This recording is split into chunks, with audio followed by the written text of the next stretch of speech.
오늘 우리에게 주시는 하나님의 말씀은 창세기 14장 1절에서 16절까지 말씀입니다. 1절 당시에 시날 왕 아므라벨과 엘리살 왕 아리옥과 엘람 왕 그돌라오멜과 고임 왕 디달이 가나안 동쪽 4개국 동맹의 왕들입니다. 2절 소돔 왕 베라와 고모라 왕 비르샤와 아드마 왕 시납과 스보임 왕 세메벨과 벨라 곧 소알 왕과 싸우니라. 2절은 가나안 서쪽의 5개국 동맹을 말합니다. 3절 이들이 다 시딤 골짜기 곧 지금의 염해에 모였더라. 이들이 12년 동안 그돌라오멜을 섬기다가 제13년에 배반한지라. 서쪽 나라 왕들이 12년간 그돌라오멜 왕에게 조공을 바치다가 더 이상 조공을 바치기 싫어서 반란을 일으킨 거죠. 자, 4절부터 이어지는 9절은 서쪽 왕들의 반란에 그돌라오멜 왕이 화가 나서 서쪽 왕들을 침공하는 내용입니다. 그러다가 서쪽 왕들과 최후의 결전을 치르게 되죠. 하지만 동쪽에 있는 그돌라오멜 왕과 나머지 세 나라가 이 전쟁에서 이기게 됩니다. 서쪽 왕들이 조공을 바치기 싫어서 반란을 일으켰지만 결국 실패하고 만 거죠. 그런데 문제는 롯이 살고 있는 소돔과 고모라가 서쪽 왕들에게 속해 있었다는 겁니다. 그래서 결국 롯도 포로로 끌려가게 됐습니다. 자, 12절 보겠습니다. 소돔에 거주하는 아브라함의 조카 롯도 사로잡고 그 재물까지 노력하여 갔더라. 도망한 자가 와서 히브리 사람 아브라함에게 알리니 그때 아브라함이 아모리 족속 마므레의 상수리 숲을 근처에 거주하였더라. 마므레는 에스골의 형제요 또 아넬의 형제라. 이들은 아브라함과 동맹한 사람들이더라.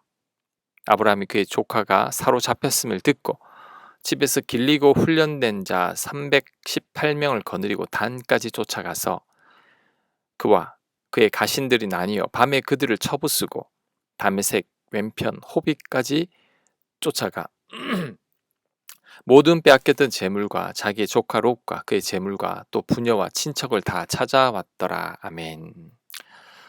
롯이 포로로 끌려갔다는 소식을 아브라함이 듣게 되자 아브라함은 롯을 구하기 위해서 자신의 집에서 훈련된 사람 318명을 이끌고 가서 밤에 쳐들어갑니다. 그래서 롯과 그의 가족과 롯이 빼앗겼던 모든 재물을 다 찾아줍니다. 자, 이것이 오늘 본문의 내용입니다. 먼저 이 본문의 전쟁에 대해서 한번 살펴보고자 합니다. 이 전쟁이 일어난 이유가 뭘까요? 결국 자국의 이익 때문이죠. 그돌라오멜 왕은 무력으로 서쪽 나라를 점령할 수 있음에도 점령하지 않고 조공만을 요구했습니다.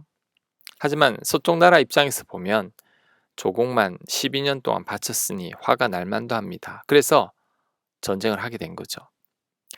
지금 러시아와 우크라이나가 전쟁을 하고 있는데 그 이유도 결국 자국의 이익 때문입니다. 지금 미국과 중국이 갈등을 하고 있고 그로 인해 많은 나라들이 대립 관계 속에 있는데 이것도 자국의 이익만을 생각하기 때문이죠. 과거에 냉전이 다시 시작되고 있습니다. 구소련의 시대로 다시 돌아가는 것 같습니다. 그러면 오늘 본문처럼 또 전쟁이 일어나는 거죠. 그런데 요즘은 전 세계가 다 연결이 되어 있습니다. 과거에는 먼 나라에서 전쟁을 해도 우리나라까지 피해가 오지 않았습니다. 하지만 지금은 알다시피 우크라이나가 전쟁을 하는데 우리나라도 직접적인 피해를 입고 있습니다. 아니, 우리나라뿐만 아니라 전 세계가 다 피해를 보고 있죠. 그러면 국가들 간의 전쟁으로 번지게 됩니다. 오늘 본문에서도 서쪽의 5개국 동맹과 동쪽의 4개국 동맹이 연합해서 전쟁을 하고 있습니다. 이익관계에 연관된 나라들이 다 함께 전쟁을 하는 거죠. 앞으로의 전쟁도 이런 양상을 띠게 될 겁니다. 한두 나라의 전쟁이 아닌 많은 나라들이 자국의 이익 때문에 어쩔 수 없이 참전하게 될 겁니다. 그러면 3차 대전이 벌어질 수도 있습니다. 우리 모두는 이런 전쟁이 일어나지 않게 해야 합니다. 전쟁을 경험한 우리나라는 전쟁이 얼마나 무서운지 잘 알고 있습니다. 그러니 전쟁이 일어나지 않는 게 제일 좋습니다. 자, 이번에는 롯을 구하러 간 아브람에 대해서 한번 살펴보고자 합니다. 오늘 본문에서 아브람은 불과 318명의 사설 용병을 데리고 롯을 구출하려고 떠납니다. 아브람이 너무나 무모한 것 같습니다. 롯을 구한다고 해도 잘못되면 나중에 보복을 당할 수도 있죠. 그럼에도 불구하고 롯을 구하러 갔다는 겁니다. 아브람이 도대체 왜 이렇게 위험한 행동을 하는 걸까요? 두 가지 이유 때문이라고 생각합니다. 첫째, 하나님을 믿는 믿음 때문입니다. 아브라함은 하나님을 믿는 믿음이 있었습니다. 이전에는 하나님을 믿지 못해서 애굽으로 이민을 가기도 했죠. 그로 인해 아내를 빼앗기기도 했습니다. 하지만 하나님께서 아내를 구해주셨죠. 그 외에도 아브라함이 가장 힘든 순간에 하나님은 아브라함을 몇 번씩 찾아오셨습니다. 하나님은 아브라함을 축복하시길 하늘의 별과 바다의 모래처럼 자손들이 많게 해주시겠다고 약속도 했습니다. 이런 경험들이 쌓이면서 아브라함으로 하여금 믿음을 가지게 한 거죠. 하나님께서 자신을 지켜주실 것을 믿었던 겁니다. 롯을 구하러 갈 때에도 하나님께서 자신을 보호해 주실 것을 믿은 겁니다. 하나님의 돌보심을 믿었던 거죠. 그래서 롯을 구하러 간 겁니다. 만약에 아브라함이 믿음이 없었더라면 절대 롯을 구하러 나가지 못합니다. 고작 318명의 병사들로 어떻게 그 많은 적들을 상대합니까? 게다가 아브라함은 전쟁을 해본 적이 없죠. 그냥 평범한 사람입니다. 이런 아브라함이 어떻게 롯을 구하겠습니까? 하나님을 믿고 하나님을 의지함으로 롯을 구하러 간 거죠. 이런 아브라함을 보면서 믿음이 있으면 그 어떤 경우에도 담대함을 가질 수 있다는 것을 배울 수 있습니다. 믿음 있으면 318명만으로도 전쟁할 수 있습니다. 기드온도 300명의 용사로 14만 명이 넘는 적들을 상대했죠. 다윗은 시편에서 1000만 명이 자신을 애워서 진친다 해도 두렵지 않다고 합니다. 왜냐하면 하나님을 그만큼 신뢰하고 있기 때문이죠.